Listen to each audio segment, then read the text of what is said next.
Alors l'épicerie solidaire Solidago, créée en 2011, est située au 46 rue de la République au Blanc, dans les anciens locaux du Palais de Justice. Locaux mis à disposition par la ville. Une quinzaine de bénévoles et une salariée participent au bon fonctionnement. L'épicerie solidaire s'adresse à tous les publics des 3 anciens cantons, Tournon, Leblanc et Bellabre. Public rencontrant une difficulté financière passagère, ça va du jeune en formation au retraité, en passant par la personne qui travaille à temps partiel ou qui perd son emploi. Une centaine de familles sont accueillies.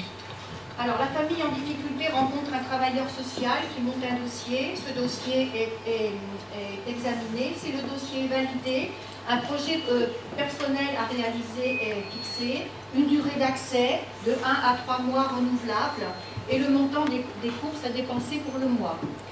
Les bénéficiaires rencontrent alors Flavie, la salariée de l'épicerie.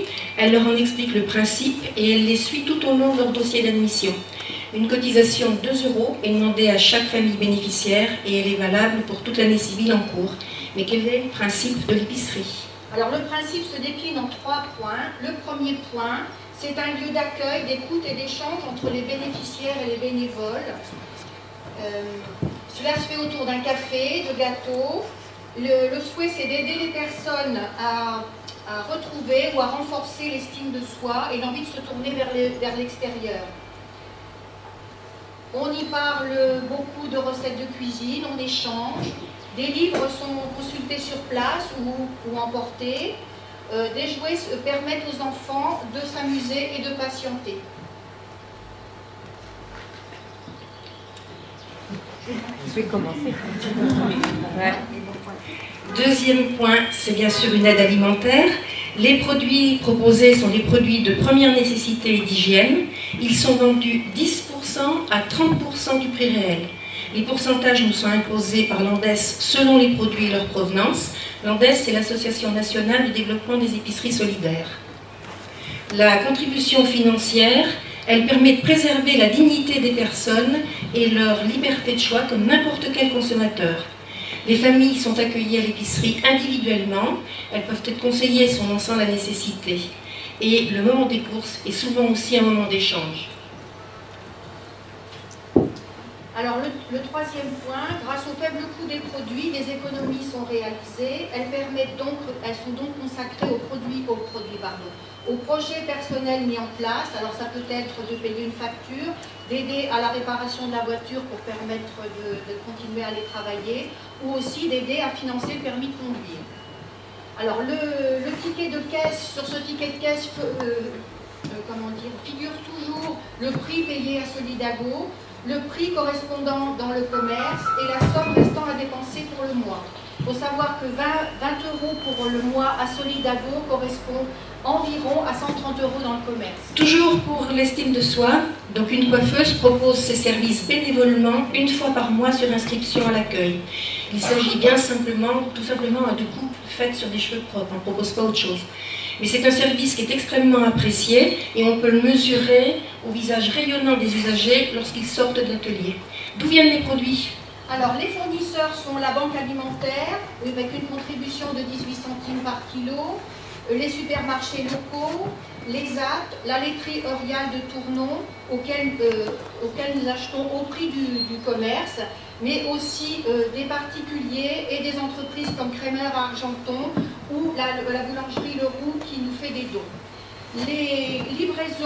Lors des livraisons, les produits sont codés et selon leur provenance, rangés par catégorie et par date dans la réserve, et les stocks sont mis à jour sur l'ordinateur. Quelques mots de la banque alimentaire.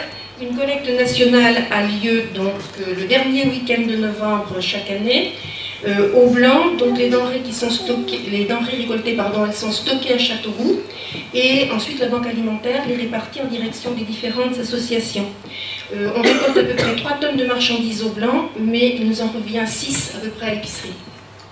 Alors vous pensez bien qu'on sollicite, on fait des dossiers de subvention, on sollicite la ville du Blanc, la région, le CCAS, le Secours catholique, l'ANDES, mais nous avons aussi les cotisations de toutes les mairies des 3 cantons concernés, nos partenaires et aussi nos bénévoles et les familles. Alors les subventions diminuent de plus en plus, il faut trouver des actions qui nous rapportent un peu d'argent. On organise un loto donc chaque année. Le prochain aura lieu donc le vendredi 7 octobre à la salle des fêtes du Blanc. Retenez cette date, venez nombreux, c'est pour une bonne action. Cette année, la Comédie Belle à Braise a joué à la salle des fêtes, donc elle a présenté son spectacle à la salle des fêtes, au profit de l'association Solidago. On a pu ainsi associer bonne action et plaisir. Et nous sommes toujours à la recherche de manifestations qui permettraient donc d'apporter un petit peu d'argent à l'association. Alors en partenariat avec toutes les écoles, le collège et le lycée, l'association récolte des instruments d'écriture usagés et des gourdes de compote vides. Après leur recyclage et en fonction du volume récolté, une petite somme d'argent est reversée à l'association. Depuis le 1er janvier 2016, l'association est reconnue d'intérêt général, c'est-à-dire qu'un reçu fiscal peut être remis à toute entreprise ou toute personne désireuse de faire un don financier à l'association. Et on va finir par une action qui n'apporte pas d'argent mais qui apporte un peu de bonheur. En partenariat avec quelques autres associations, un Noël solidaire est organisé chaque année. C'est un goûter, un spectacle de magie en 2015, et ça permet de réjouir donc jeunes et grands, donc un après-midi de décembre.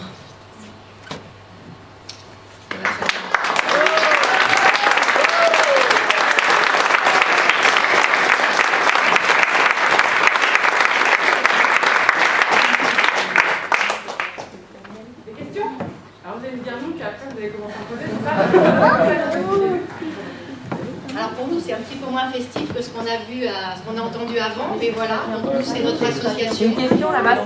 Il y a une question.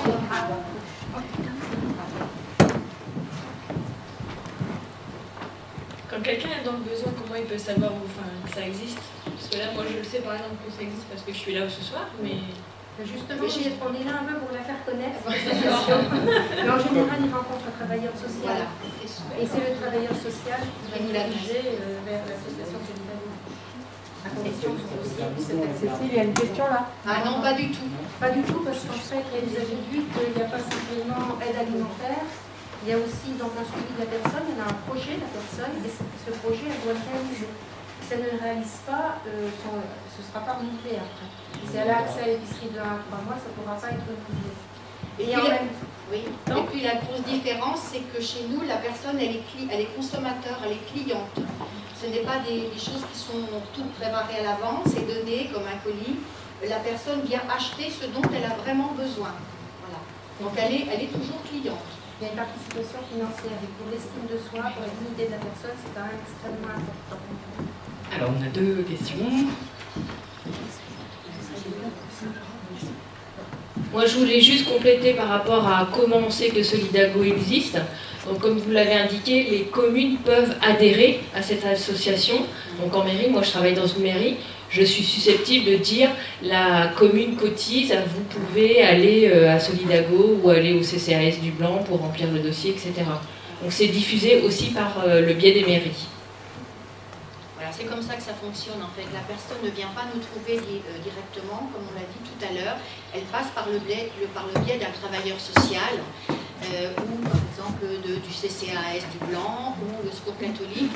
Et c'est ces personnes-là qui nous adressent les familles. Mais par contre, ça comme dans un supermarché, on a beaucoup moins de produits dans un supermarché. C'est vraiment des produits de première nécessité. Et Vous avez Céline d'abord. vous parliez de projet à réaliser, c'est quel type de projet et qui c'est qui fixe le projet en fait que doivent réaliser les personnes qui bénéficient des épiceries?